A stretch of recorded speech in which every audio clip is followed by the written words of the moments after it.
Forget the romantic legends of buried treasure and rum-soaked adventures. That's a lie sold to you by Hollywood. The real history of piracy isn't a story of rebels. It's a story of cold, hard economics. In the 1700s, a pirate ship wasn't a gang of chaotic bandits. It was a sophisticated, high-stakes corporation. It was the only place on Earth where a common man could escape the crushing weight of global empires. Think of it this way. The Caribbean wasn't a playground. It was a battlefield for the world's first global economy. While kings and queens fought for territory, pirates fought for a share of the profit. They didn't seek adventure. They were building a counter-system. A radical, democratic, and brutal alternative to the life of slavery that the civilized world offered them. The Jolly Roger wasn't just a flag, it was a brand. And that brand was built on one simple truth. The system you live in is broken, and we are the only ones brave enough to build a new one. To understand the pirate, you have to stop looking at the eye patch and start looking at the math. The truth is far more dangerous than the fiction. What we call outlaws were actually the first entrepreneurs of the high seas, operating with a level of organization that would put modern companies to shame. To understand why the Golden Age of Piracy exploded between 1650 and 1720, you have to look at the Caribbean not as a paradise, but as a massive, high-pressure engine of wealth. This was the center of the world. Spain, England, and France were locked in a frantic race to strip mine the New World of every ounce of gold and silver. Thousands of ships crisscrossed these waters, carrying the lifeblood of empires. But this engine had a design flaw. It ran on human suffering. Piracy wasn't a random outbreak of crime. It was the inevitable side effect of a global economy that had become too greedy for its own good. The Golden Age was fueled by the debris of war. Whenever a major conflict between empires ended, thousands of sailors and soldiers were suddenly fired. These men had no homes, no pensions, and no skills other than killing and sailing. They were left to rot in port cities while the merchant kings grew fat on the profits of the sugar trade. This was the perfect storm, a sea filled with unimaginable wealth, guarded by men who had absolutely nothing to lose. So, who were these monsters of the deep? If you stepped onto a pirate deck in 1715, you wouldn't see a group of actors. You would see the most diverse and desperate collection of humans on the planet. First, there were the former merchant sailors. These men had survived the floating hell of legal service, where they were fed rotten food, beaten for the slightest mistake, and often died of disease before ever seeing their paycheck. To them, the black flag wasn't a symbol of evil, it was a symbol of enough.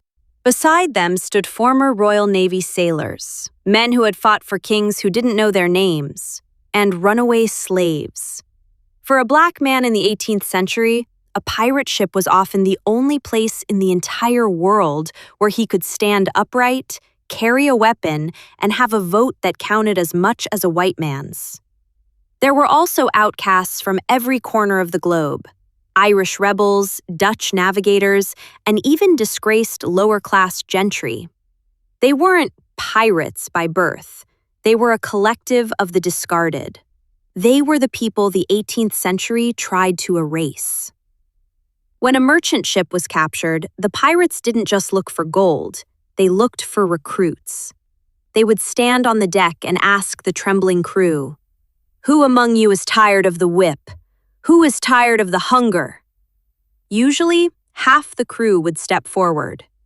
They chose a life that was merry and short over a life that was long and miserable.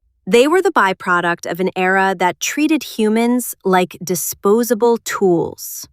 The Golden Age of Piracy was the moment the tools decided to strike back. It was a brief, violent window where the forgotten men of the world controlled the most valuable trade routes on Earth, turning the Caribbean from a counting house for kings into a graveyard for their ambitions. If you could travel back to 1720 and step onto a pirate ship, the first thing that would shock you isn't the violence, it's the order. While the rest of the world was governed by absolute monarchs who claimed their power was given by God, the pirates were building something the world had never seen: a functioning, radical democracy. Before the American Revolution, before the French shook off their kings, there was the Pirate Code. Every man who joined a crew had to sign the Articles. This wasn't a suggestion, it was a sacred contract. It laid out the rules for everything, from how much light you could have at night to how you handled disputes. But the most revolutionary part? The leadership. On a Royal Navy ship, the captain was a tyrant. On a pirate ship, the captain was a servant of the crew. He was elected by a majority vote, and he could be removed the same way. If he showed cowardice, if he was too greedy, or if he simply lost the men's respect, he was gone. The crew held the supreme power in all matters of dispute. This was a system of checks and balances that wouldn't reach the mainland for another century. To prevent any one man from having too much power, they invented the role of the quartermaster. Think of him as the chief operating officer or the judge advocate. While the captain led in battle, the quartermaster managed the day-to-day life. He was the one who distributed the food, settled quarrels, and ensured the code was followed. He was the crew's bodyguard against the captain's ego. This division of power ensured that no single individual could ever become the monster they had all fled from in the legal world. Now, let's talk about the money, the cold, hard economics of the Jolly Roger. In the legal maritime world, the pay gap was obscene. A merchant captain might earn hundreds of times more than a common sailor. In the pirate world, they practiced a radical form of flat compensation. In most crews, the captain and the quartermaster received only 1.5 or 2 shares of the loot. The master carpenter and the doctor might get 1.25. Every other able-bodied man? 1 full share. This was the most equitable distribution of wealth in the 18th century. They understood a fundamental business truth. A crew that shares the profit equally is a crew that fights as one. But perhaps the most incredible part of their economy was their social safety net. They didn't just share the wealth, they shared the risk. Long before modern insurance, pirates had a common fund. If you were injured in the line of duty, you were guaranteed a payout based on the severity of your injury. Lose a right arm? 600 pieces of 8. Lose a left arm? 500. Lose an eye or a finger? There was a price for that, too. This wasn't charity, it was disability insurance. It allowed men to take extreme risks in battle, knowing that if they were maimed, the Brotherhood would take care of them. This code was the glue that held their world together. It prohibited theft between crew members, strictly regulated the presence of women and children to avoid conflict, and enforced a level of discipline that would surprise any modern viewer. You didn't fight your crewmates. You settled it on land with sword or pistol, with the quartermaster as a witness. This was anarchy with rules. They realized that to survive as outlaws against the entire world, they had to be more organized, more fair, and more disciplined than the empires hunting them. They didn't just break the law. They rewrote it to work for the common man. In the world of piracy, violence was a commodity, but fear was the currency. The most successful pirates in history weren't the ones who sank the most ships. They were the ones who never had to fire a cannon. They understood a fundamental rule of business. A battle is a net loss. It wastes powder, it kills potential recruits, and it damages the very ship you want to steal. To avoid this, pirates mastered the art of psychological warfare, the marketing of terror. The center of this strategy was the Jolly Roger. This wasn't just a flag, it was a sophisticated communication system. When a merchant ship saw that black banner on the horizon, the message was clear. Surrender now and you live. Fight and you die. It was a binary choice designed to break the will of the opposing crew. If the merchant captain refused, the pirates would sometimes raise a red flag, the Joli Rouge. This was the terrifying no quarter signal. It meant that once the pirates boarded, no one would be spared.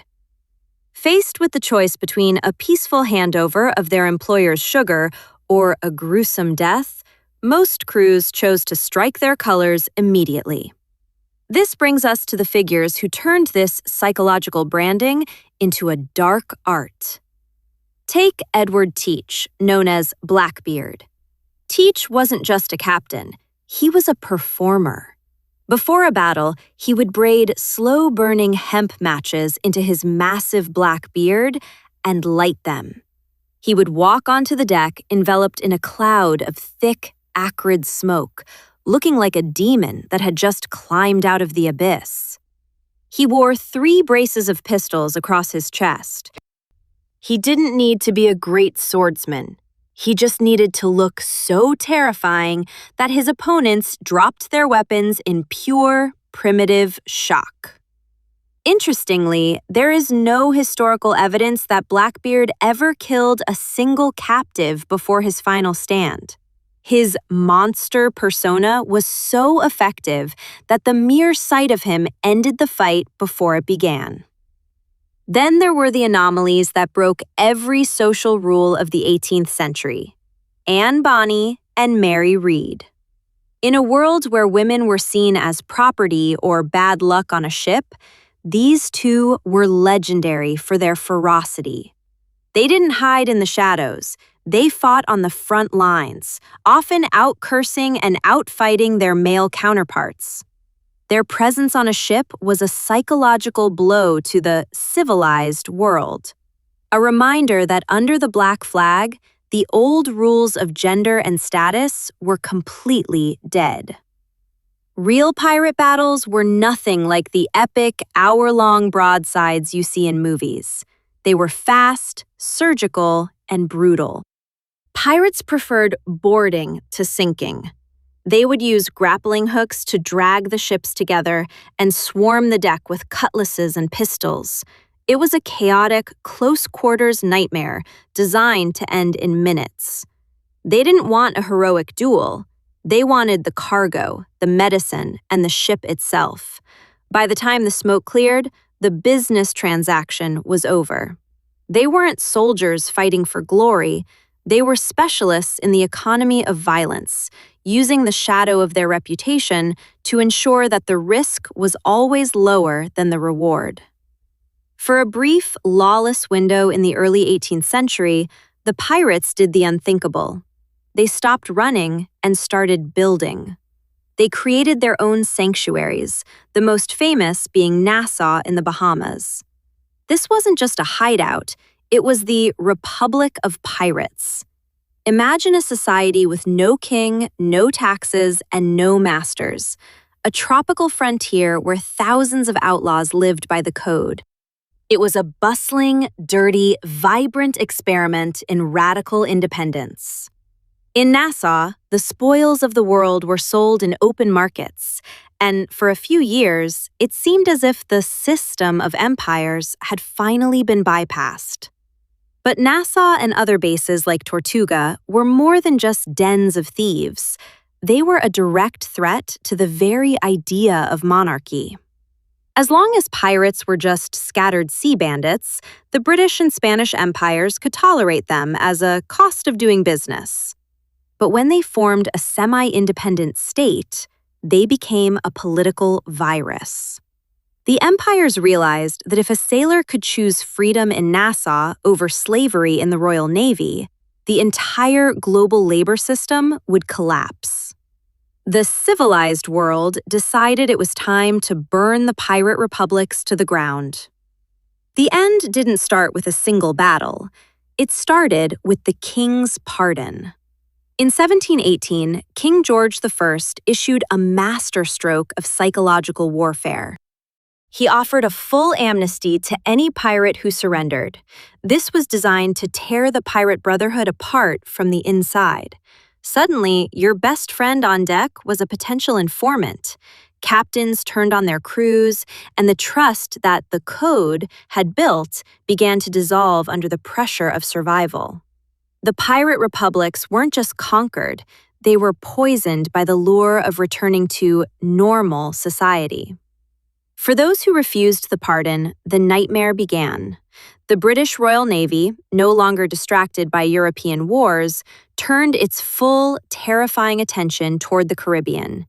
This was the birth of the professional pirate hunter. Men like Woodes Rogers, a former privateer himself, were sent with a simple mandate: clean the seas or hang everyone trying. The era of the individual was being crushed by the era of the institution. The Navy began to map every cove, patrol every trade route, and blockade the pirate bases. The transition was brutal. The merry and short life was becoming just short. Across the Atlantic, the docks of London, Jamaica, and Virginia became lined with gibbets, iron cages where the corpses of famous pirates were hung to rot, as a warning to anyone who dared to dream of the black flag. The ocean was being tamed, policed, and standardized. The Republic of Pirates vanished. Not because the pirates lost their courage, but because the world became too small for them to hide. The wild, open sea was being turned into a private highway for empires. The system didn't just win, it deleted the alternative. We killed the pirates, but we kept the ghost. Over the last 300 years, we have performed a strange kind of surgery on history. We took the brutal, salt-stained reality of the 18th century and scrubbed away the blood, the stench of disease, and the desperate political rebellion. In its place, we built a safe, colorful myth. We turned men and women who were essentially radical anti-capitalist insurgents into lovable rogues and children's bedtime stories. We romanticized their freedom because, in our modern, hyper-regulated world, we are starved for it. But the truth is far more haunting than the legend. The Golden Age of Piracy didn't end because people suddenly became more moral or because the good guys won. It ended because the world became an industry. The invention of precise marine chronometers, the expansion of the telegraph, and the rise of massive bureaucratic naval fleets made the hidden corners of the map disappear.